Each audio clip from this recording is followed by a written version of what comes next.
Bago po tayo pumunta sa ating mensahe, ay nais ko munang i-correct yung bilang sinabi ko. Hindi po 1972, 82 and 83. Kaninang umaga naman sabi ko, 82 years na kami at yung mga original member nandito pa. So, I hope you don't believe na 102, 104 na yung mga si Awa at si Zenet, mga original na mga, wala pa po silang 102. 42 years pa lamang po kami. Okay? Sa atin pong pasimula, hayaan yung simulan ko ang ating mensahe sa pagtatanong, how do you smell? Anong amoy ninyo? Or siguro tanong natin, ano na amoy nyo sa katabi nyo? That may sound rude or even outright cruel. But do you know that your smell is telling so much about you? Ayon po sa most reliable source of information, ChatGPT, yun daw smell ng tao, sabi niya, ay maraming sinasabi tungkol sa atin. Una, that's a microbial fingerprint natin. Yun nagsasabi ko anong klaseng mikrobyo meron tayo, kung gaano karami, at kung saan ito isang area ito naglalagi is telling something about us. Yung sweat gland natin, nalalaman dito yung klase ng ating kalagayan. Halimbawa, kapag, I don't know this term, pagka eccrine glands produce odorless sweat, ito yung nagre-regulate ng temperature. Kaya pag ang isang tao pawis na pawis pero walang amoy, yung sweat niya ay nagpo-produce lang ng eccrine glands. Yung apocrine glands, active after puberty, ito yung nagsisikret ng protein-rich sweat na ito ang pinagpipiesta ng bakterya. Kaya yun ang may amoy kapag kayo na tumatakbo. Marami ring meaning yan. Halimbawa, yung sa primitive period, yung ginagamit ito sa mate selection. Studies suggest na yung body odor subconsciously may meaning. Merong babae o lalaki na attracted sa certain kind of odor. And most likely, compatible sila noong amoy na nagugustuhan nilang ito. So ginagamit ito sa identity and recognition. Katulad nung yung scent-based fingerprinting, body odor, yung mga hayop, kapag pinaamoy mo yung aso, malalaman niya kung sino yung kanyang hinahanap. Or psychological and emotional impact. Yung may amoy sa katawan, kulang sa self-esteem. Siyempre, nahiya siya. Pagka nasa crowd siya, parang ayaw niyang dumikit dahil may amoy yung kanyang katawan. Or ito ay health indicator din. Kapag daw fruity smell, may indicate diabetes related to ketoacidosis. Kapag nag-undergo ng ketosis, yung pong mga may keto diet, ito alam ko dahil dumaan ako sa keto, at yung mga carnivore diet, mataas ang possibility na may amoy ang katawan at ang hininga. Yun ang, kaya malalaman mo, nagkikito ka, no? Discreet way of saying, baho mo. Yung may bleach-like smell, maaaring may kidney disease. Yung pag-iihi ka, o may ano ka, amoy bleach, amoy Clorox. At yung fishy odor may be a sign of a rare genetic disorder. Ito yung nagsasabi rin sa atin, ang ating lifestyle. Kapag ka ikaw ay vegetarian and on juicing, wala kang amoy. Pati ang lahat ng inilalabas mo ay walang amoy. Nagpapakita, kung mahilig ka sa garlic, at alam mo na yan. Pero nagpapakita rin to ng hygiene. Poor hygiene on synthetic fiber would produce talaga ng smell. Kaya nga sabi ko, dapat tayo May freedom tayong magsabi, kapatid, mahal kita. Ang baho mo, maglagay ka ng, para paalalahanan natin ang bawat isa. But all this can be covered. Lahat ng amoy nito can be covered by chemicals that you can buy commercially.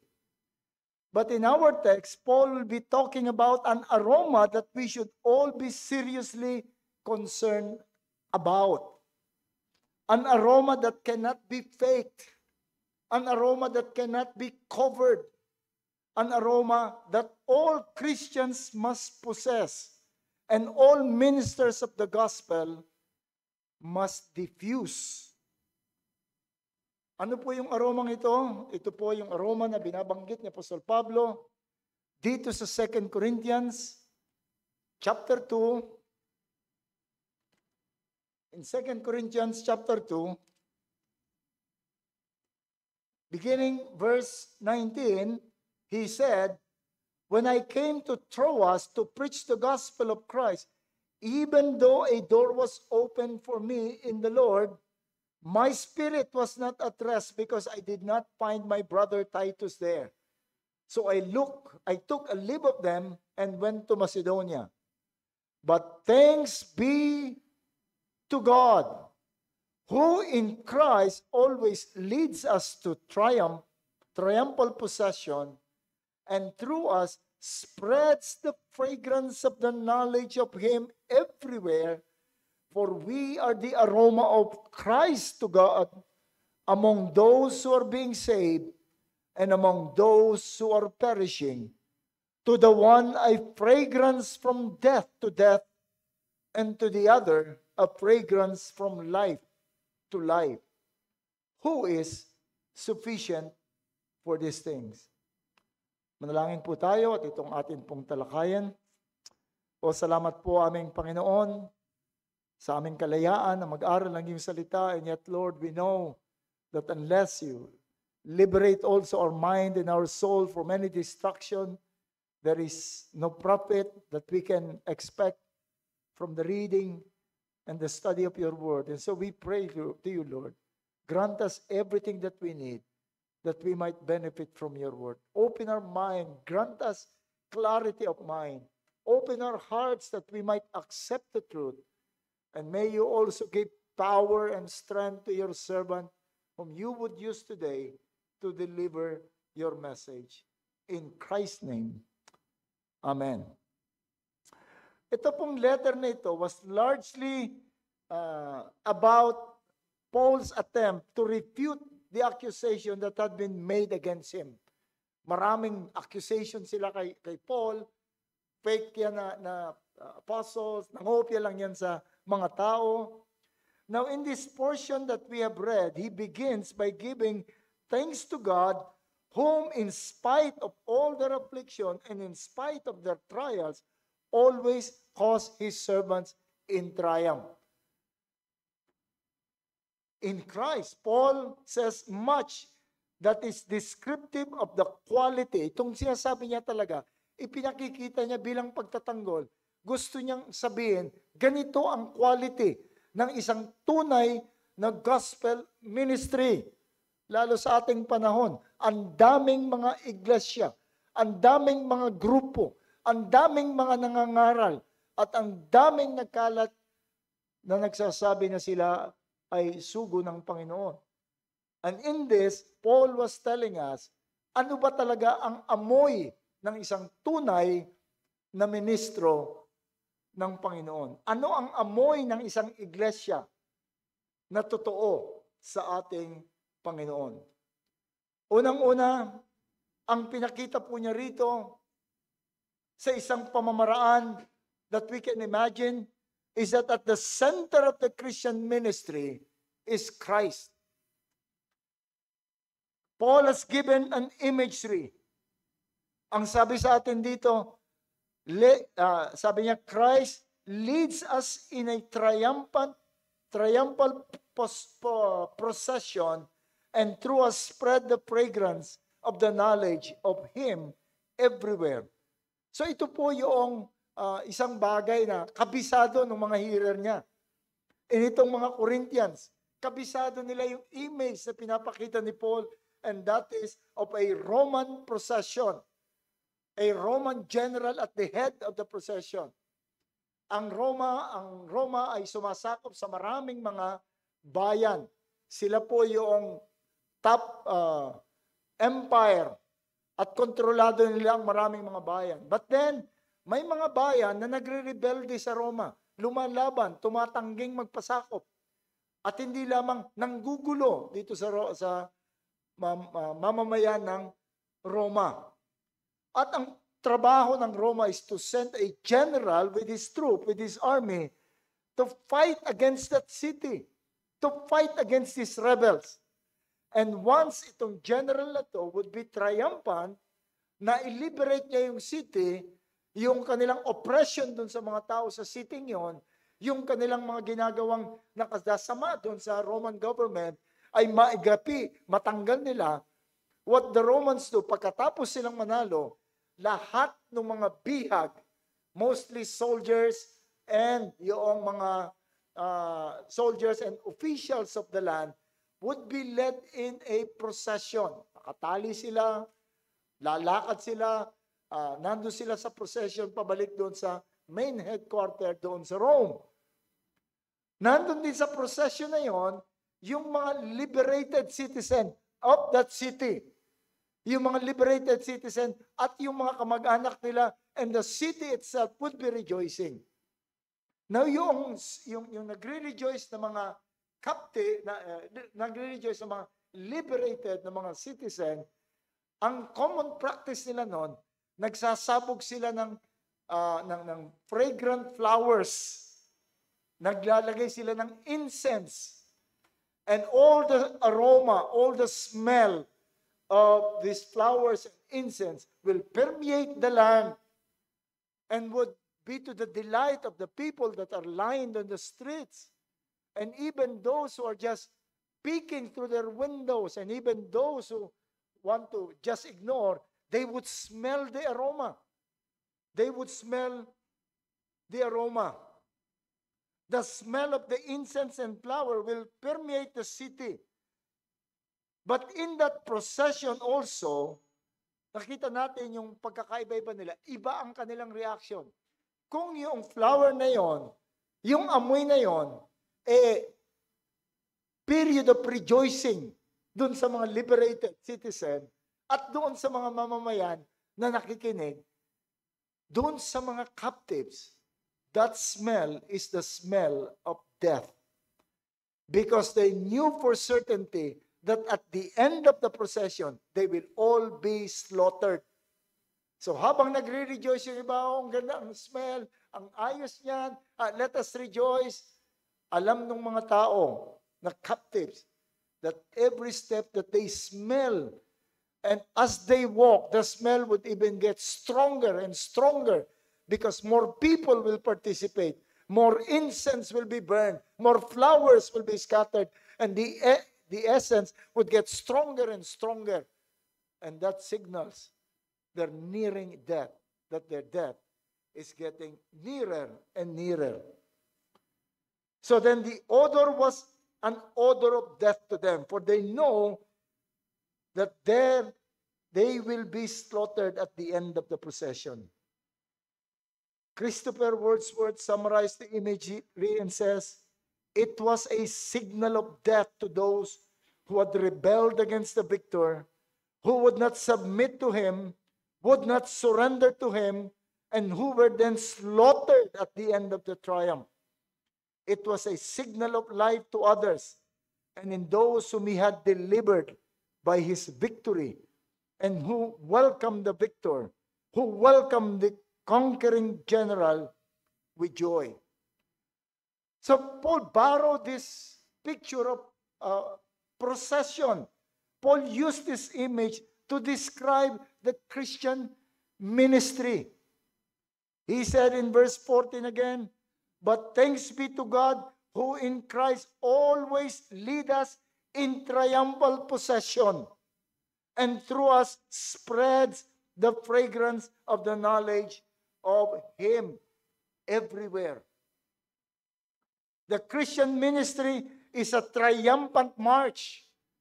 Although it is still described in the Bible in many places as a struggle, a battle. But in its total characteristic, it is a triumphal march. Ito ay marcha na ng mga nagtagumpay. At yung ebanghelyo, this is the fragrance being dispensed by true ministers of the Lord. The true Christian ministry is a ministry diffusing the fragrance of Christ. The Christian ministry is Christ-founded. Christian ministry is Christ-centered. And it is Christ-permeated. Christ-permeated. That is the Christian ministry. The Christian ministry or church ministry or church is not to promote religion. That's not the role. It is not to display a well-done program. You come to our church and you would see we have a very nice program. It is not a promotion of the activity. You come to our church and you will have many joyous activities. Or you come to our church and you will be entertained. He will provoke you to excitement. We can make you jump up and down and clap your hands, and we will all be glorious. That is not Christian ministry. Christian ministry is to make the people experience Christ, to know Christ, to be drawn to Christ. It is Christ from the beginning, Christ until the end, and Christ should fill everything in between. That's a Christian ministry. That's why it is called Christian ministry. Why? Because Christianity is about the remedy to the biggest problem of man. And that is sin. Minsan ginugulo tayo ng marami ng sinasabi ng problema ng tao is injustice, problema ng tao is poverty, problema ng tao ay yung maraming kasakitan. And here comes a minister that would offer, if you would believe, you will be healed. If you would believe, you would get rich. If you would give your money, you'll have more money to collect. And people will just follow. That's not Christian ministry. Because the biggest problem of man is not poverty. It's not difficulties. The biggest problem of man is sin. Man is conceived in sin, bearing sin of our fathers, born sinners. Psalm 51 verse 5 says of David, "Behold, I was brought forth in iniquity, and in sin did my mother conceive me." Nakakatawa ang bata. Cute. Lalo na kung kamukha ng parents. Ay, ang ganda kamukha mo. Pag may ginawa, ay, ang cute. But the Bible said they are all born sinners. Romans 5:12 says, "Therefore just as sin came into the world through one man, and death through sin, and so death spread to all men because all sin." We sin not because we become sinners, not because we sin. We sin because we are sinners. We are sinners from Adam. We are sinners from conception and from birth. And God is holy God who could not even look at sin and cannot have fellowship with sin. There is no problem of man that is bigger than that. God is a holy God and must punish sin.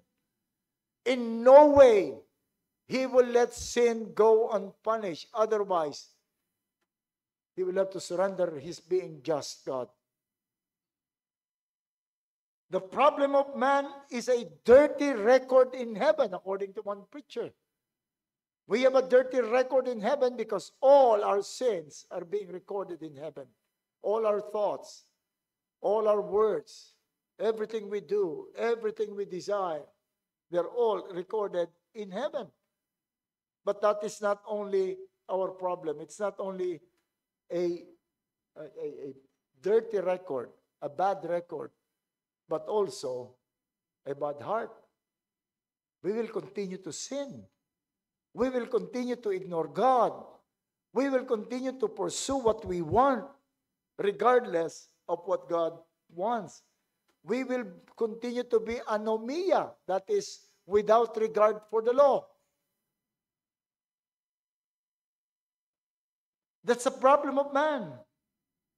But Christ came as a man without abandoning his being God, lived the perfect life, committing no sin, possessing the perfect righteousness that is acceptable and required by God. Christ is the only qualified person to face God and not fear the punishment of God. And on the cross, he even faced the judgment of God for sin, not his own sin, but the sin of his own people. And anyone who put their trust in Christ are counted as righteous without any record of sin. The righteousness of Christ is given to that person, and the payment of Christ is counted to that person. That person that trusted Christ. Para bang sinabi ng ating Panginoon, give me your sin, and I will pay the penalty of that on the cross. And here is my righteousness. You can have it. So much so that every time God would look at the person who is in Christ, hindi si Christ ang nakikita. Hindi, look at the person who is in Christ, hindi yung taong yun ang nakikita. Ang nakikita ng Panginoon ay si Kristo with His perfect righteousness. And every time the Lord would make an account of the payment for sin and look at the cross, ang nakikita niya ay hindi si Kristo, kundi ikaw at ako na nagtiwala sa Panginoon. Tayo yung nandun. And therefore, we are cleared kapag tayo ay nakita naroon kay Kristo. And this is the reason why Christ is the most important person in our life. This is the reason why nothing would matter if you are not in Christ. As the Bible said, what does it profit a man if he gains the whole world, loses his own soul? He gains nothing. Kahit makuha niya ang lahat ng bagay. Christ is the triumph of God over sin. That in Christ, man can be reconciled to God.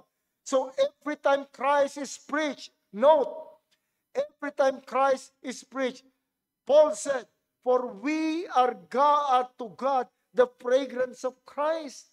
Every time Christ is preached, every time the gospel is preached, yung preaching na yon is like fragrance, aroma, rising up to the nostrils of God.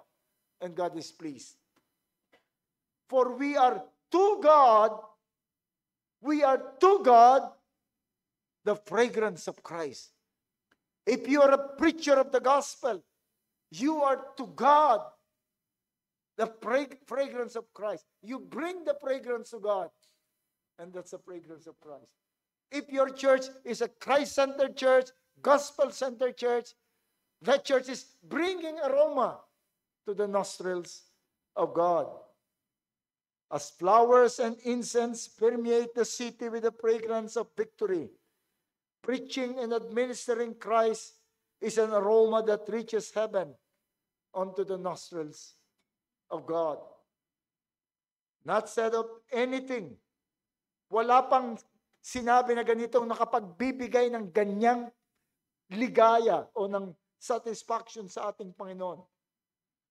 Hindi sinabi ng Panginoon that if your ministers can make the people jump up and down or make the people just close their eyes and sing or make the people happy or merrily singing songs or listening to Christian concert or reciting repeated praise. No, no.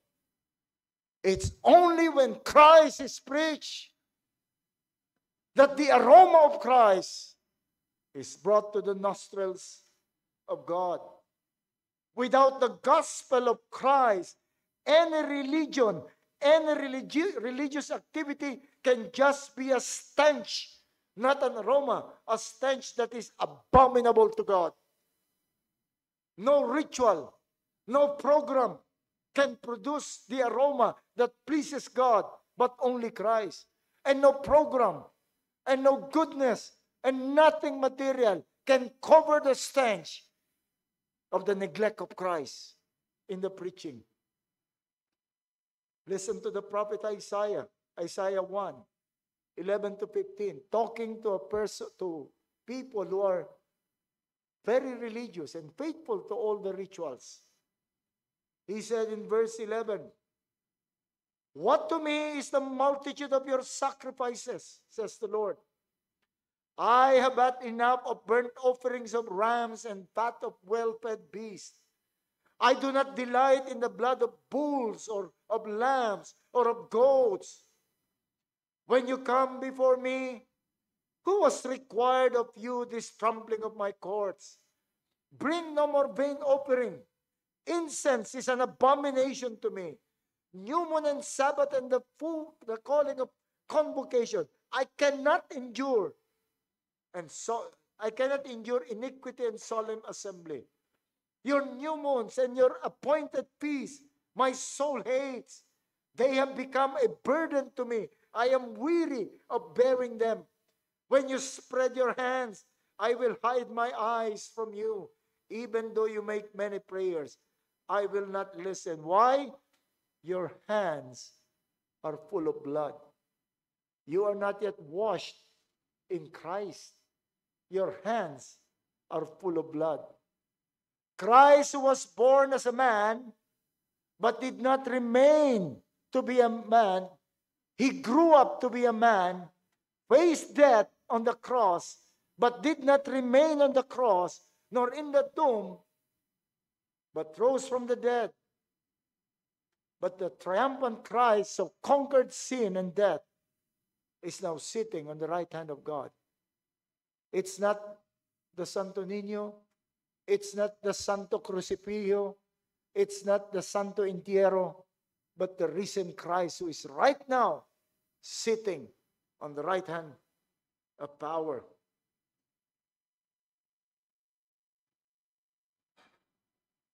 That's the gospel. That's Christ. So the question is, shall we now rejoice because Christ has conquered sin? Shall we now rejoice because Christ gave himself, lived perfectly, and gave himself to man? Matutuwa na ba tayo? If you will go on reading, you would see the sovereign reality.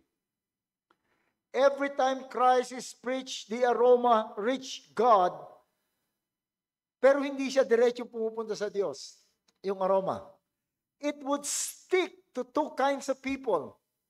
Dadaan ito sa dalawang klase ng tao. Only two, no in between. Only two kinds of people, the aroma would stick. And that aroma would be brought to God through these two kinds of people. Just two kinds. Those who are being saved and those who are perishing. Just two. No in between. Those who are being saved, ang sabi rito, for we are the aroma of Christ to God among those who are being saved. We are an aroma going to God through those who are being saved. Sila yung mga nalaman nila ang kanilang pagiging makasalanan at hindi naman mahirap alamin. Hindi naman mahirap tanggapin na tayo yung makasalanan. That we are, kasi ang Panginoon, just a drop of sin, you are no longer clean before God. So may mga tao, those who realize that they are sinful, and seeing their utter inability to pay for their sins, came to Christ, repenting of their sins, and asking God in Christ to be forgiven. They believe in Christ. Sila yung mga taong iniligtas ng Panginoon. pinatawad ang kasalanan. The records of their sin in heaven, erased, totally, cleansed. Sila yung they were made into new creatures. Everything became new to them. They are given the spirit of adoption, whereby they can call Abba, Father. And note that they are not only saved, but being saved, the aroma of life unto life. Not only forgiven, not only regarded as righteous, but growing in the knowledge, growing in the love for God, growing in holiness, continuously growing in his battle against sin. He's being built from life unto life unto life, from grace unto grace, from glory unto glory. And they are the ones bringing the aroma of the gospel, bringing the smell of Christ to God. From the ministers to the church and to the people who say, sila'y nagdadala ng aroma of Christ. The aroma of Christ is in them. And heaven can smell the aroma of Christ coming from ministers that heaven can smell. The aroma of the church, heaven can smell. And they can also be smelled by the men of the world. So sila yung nakinabang and they rejoice. Sila yung stench, sila yung aroma of Christ unto death. But the perishing, meron pang isang tao, uri ng tao, the perishing, those who will face the ultimate death at the end, they also bear the aroma of Christ, but the aroma of justice of Christ. They bear the justice of God. Christ is coming as a judge. They show full deservedness of their punishment for rejecting Christ as Savior. They display the justice of God. So either way, you are an aroma of God. You are an aroma of Christ to God. Either you are an aroma of life that reached God, or you are the aroma of death that would make God say, I am a just God. He must be punished. Only two. You see, every time the gospel is preached, there are always two different responses of man. Those who would believe, and those who would either outrightly reject or just being indifferent to the call. Some thought that they already believe, but would not even take their Bible and see, am I really a believer? Those, sila yung naroon, dalawang klase lamang. Those who believe and those who either outrightly reject or being indifferent to the call. Those who repent and believe and keep on believing, they are the sweet aroma of God. They too, they are also an aroma to the world. Naamoy din ng sanlibutan yung amoy ni Kristo sa kanila. The gospel is felt in man's salvation and condemnation. And right now, as I preach this gospel, the aroma would stick to each and every one of you. Makukuha niyo yung aroma. Will it be an aroma of life? Or will it be an aroma of death that you would reflect and reach the nostrils of God? Or will the aroma of death stick to you because you're indifferent, because you reject the gospel? We do not want our church to be known as a happy church. We do not want our church to be known as an entertaining church, or as a liturgical church, or as a benevolent church. Although these things are good at magandang quality into ng church, things that can be said about the church that are good. We want our church to be known as a church that diffuses the aroma of Christ. The aroma of Christ and His salvation. So we preach against sin to make people see the need of Christ. We preach Christ and Him crucified. We lead Christians to more of Christ, to experience more of Christ, to know Christ more. And every church should be like that. Every minister should have that as their goal. Not just to establish a group, not just to be able to build a building, but so that Christ be known, Christ be lived, Christ be embraced. We want you not to be happy or entertained or feel welcome, but to be aware of your sinfulness, and you come to Christ, repenting, believing, then you will possess the aroma of Christ. You will possess the aroma of Christ. Now mark this day. Today you read that God has placed you between choices. Do you want to be an aroma of God, aroma of life in Christ, or the aroma of death in the justice of God? Come to Jesus. Believe in Him. Repent of your sin. And be an aroma of life as we try to bring you the message of life. Let's all pray. O aming Panginoon, salamat po sa Ebanghelyo.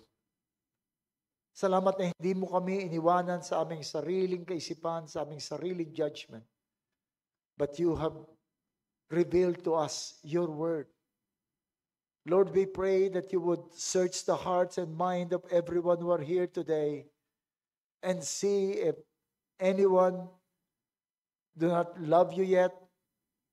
Anyone, sino man sa amin, Panginoon, ang hindi pa nagmamahal at nananampalataya sa iyo, sino man ang still enjoying and embracing this world, we do pray, Lord, that you would make that person realize that time will come.